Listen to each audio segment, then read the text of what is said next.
आपको जानकर आश्चर्य होगा कि भारतीय संतों ने यीशु मसीह का दर्शन यीशु मसीह के इस जन्म में, इस शरीर में होने से पहले ही प्राप्त कर लिया।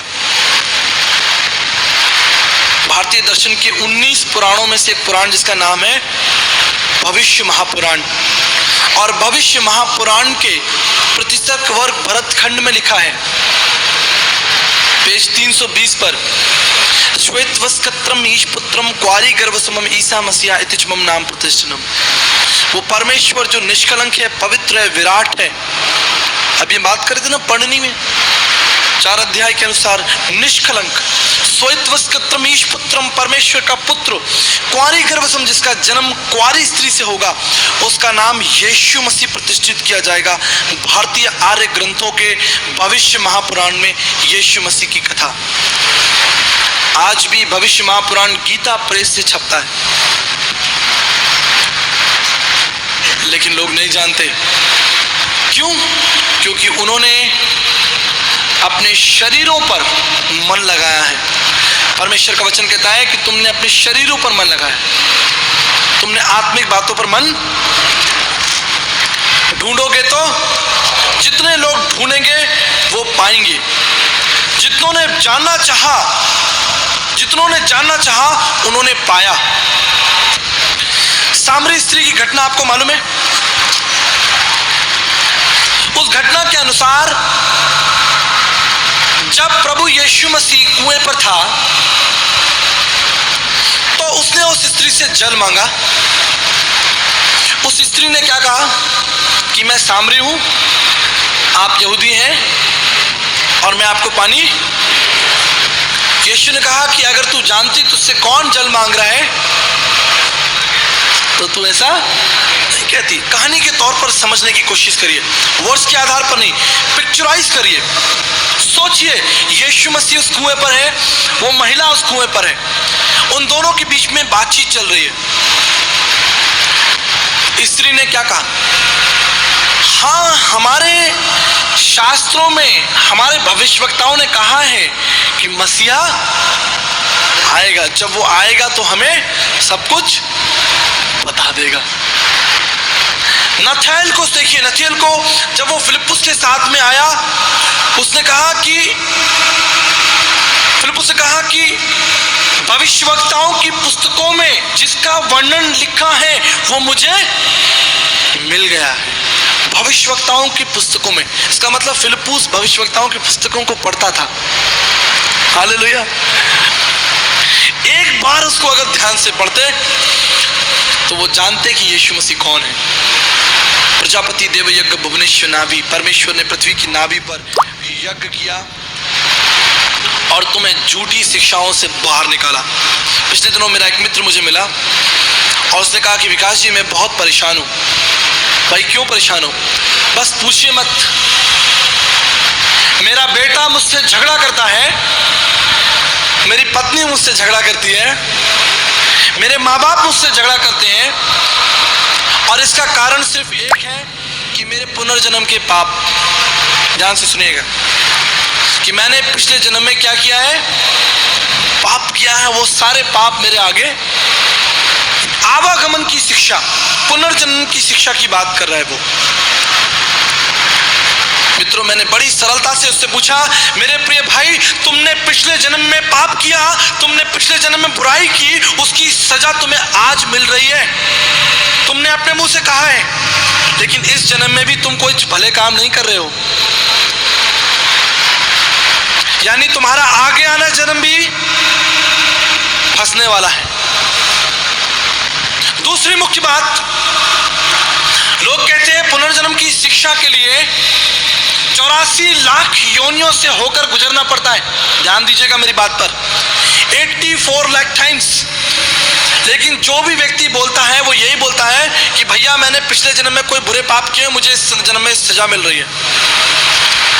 कभी कोई ये नहीं बोलता कि मैं पिछले जन्म में सुअर था, कोई ये नहीं बोलता कि मैं पिछले जन्म में मगरमच्छ था, मैं पिछले जन्म में मनुष्य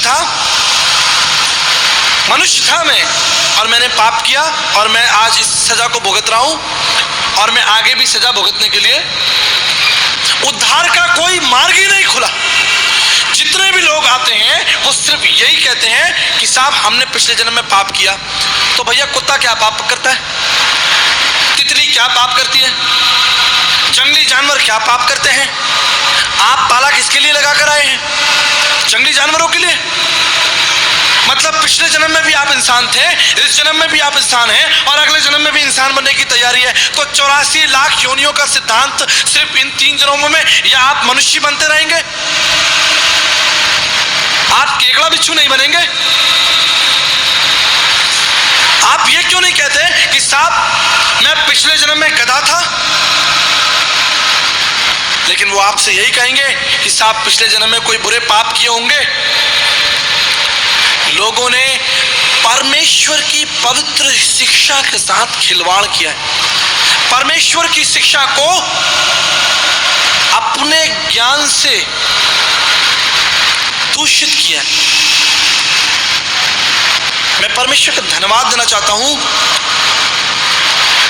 कि आप में से बहुत सारे लोग अनंत राज्य के वारिस हैं। हालेलुया। बहुत सारे लोग। लेकिन अगर आज की शाम आप में से कोई ऐसा व्यक्ति बैठा है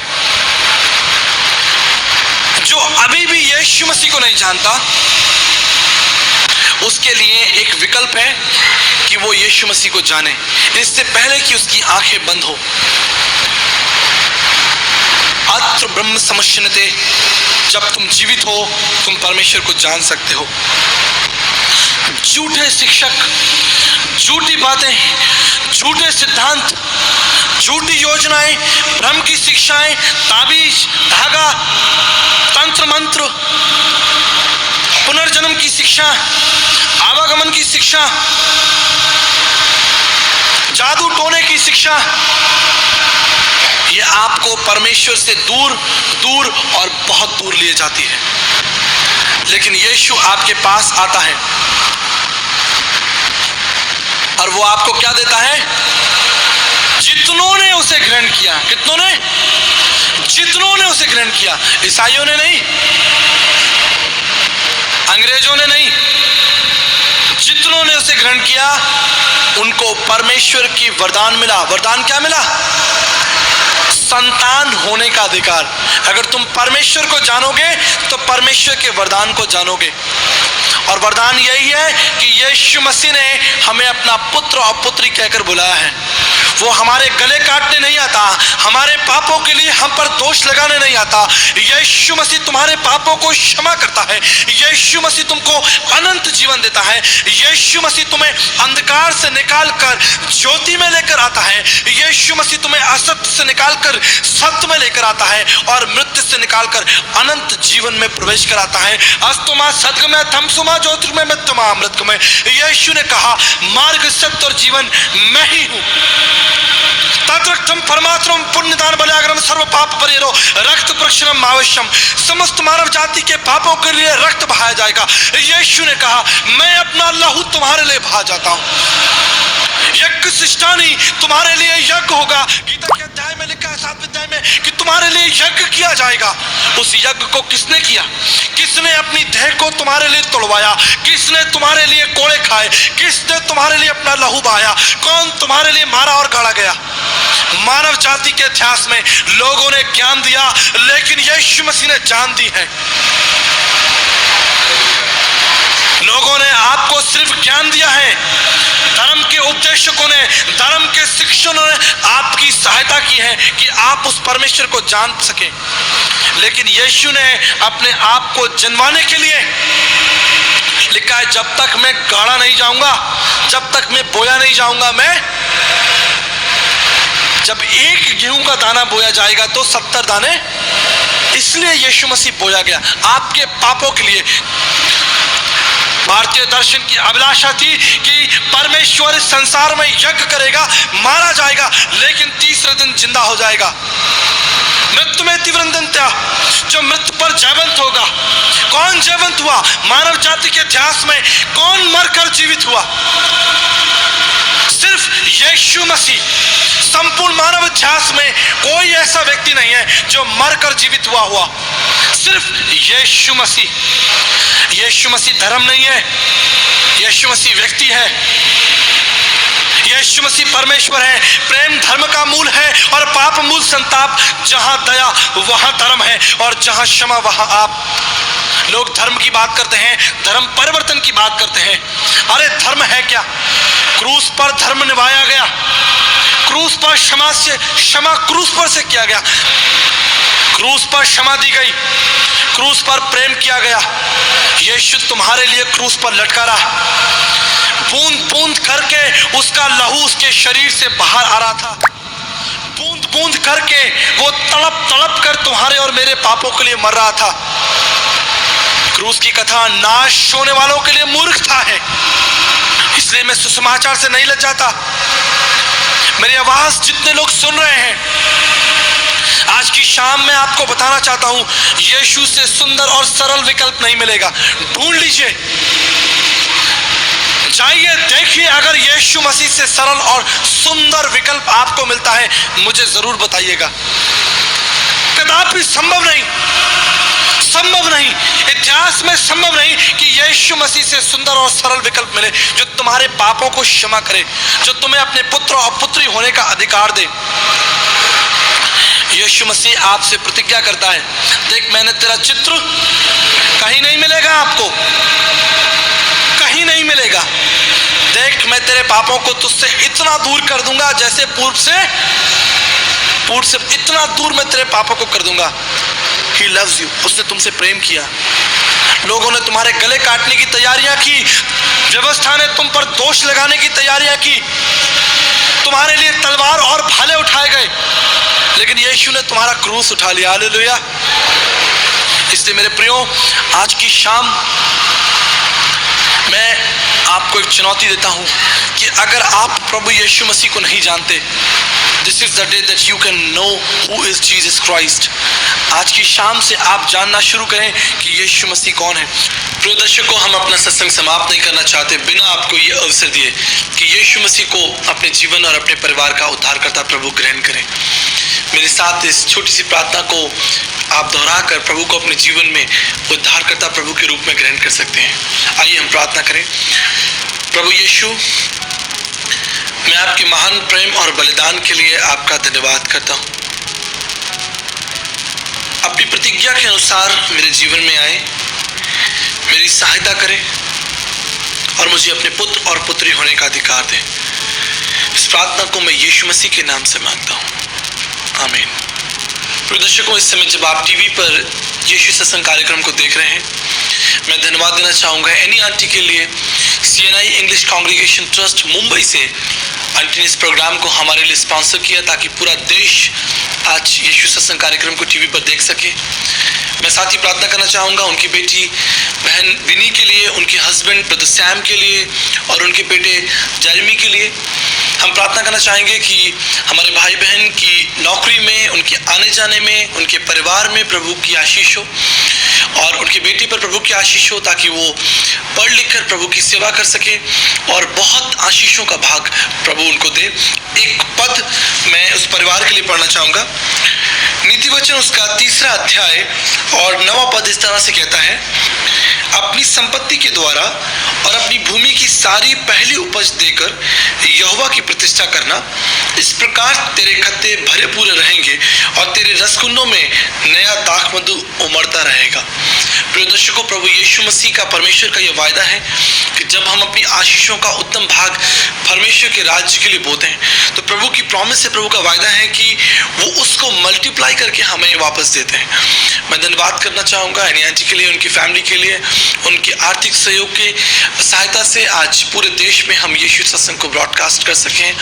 हम धन्यवाद करेंगे, उनके अच्छे स्वास्थ्य के लिए प्रार्थना करेंगे, उनकी फैमिली के लिए प्रार्थना करेंगे, साथ ही तमाम उन लोगों के लिए प्रार्थना करेंगे जो इस समय टीवी पर यीशु सत्संग कार्यक्रम को देख रहे हैं।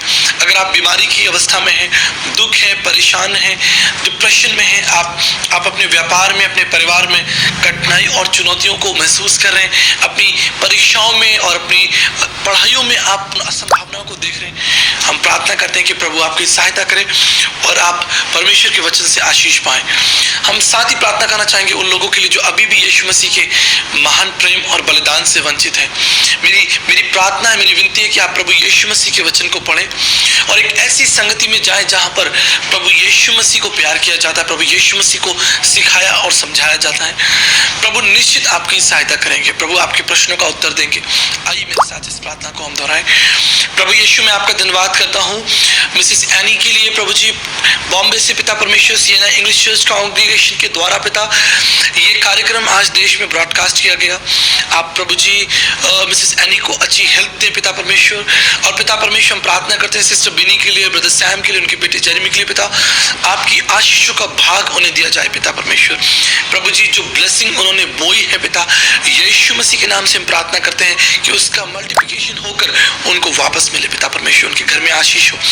प्रभु जी हम प्रार्थना करना चाहते हैं तमाम लोग जो बीमार है इस समय हमारे कार्यक्रम को देख रहे हैं, दुखी है पिता परमेश्वर, परेशान है, निराश है पिता परमेश्वर, शराब नशे और तमाम बुराइयों से जकड़े हैं पिता परमेश्वर। शैतान ने अपना घर उनके घर में बना लिया है पिता परमेश्वर, बीमारियों ने अपना घर बना लिया है प्रभु जी, असंभावनाओं ने घर बना लिया है। हम प्रार्थना करते हैं यीशु मसीह के नाम से वो घर तोड़े जाए पिता परमेश्वर, और यीशु मसीह का राज्य और यीशु मसीह का प्रेम उनके घरों में स्थापित किया जाए। यीशु मसीह के नाम में शिफा है, यीशु के नाम में चंगाई है पिता, यीशु के नाम में सामर्थ है। हम प्रार्थना करते हैं इस समय पिता परमेश्वर हमारे देश पर आशीष हो।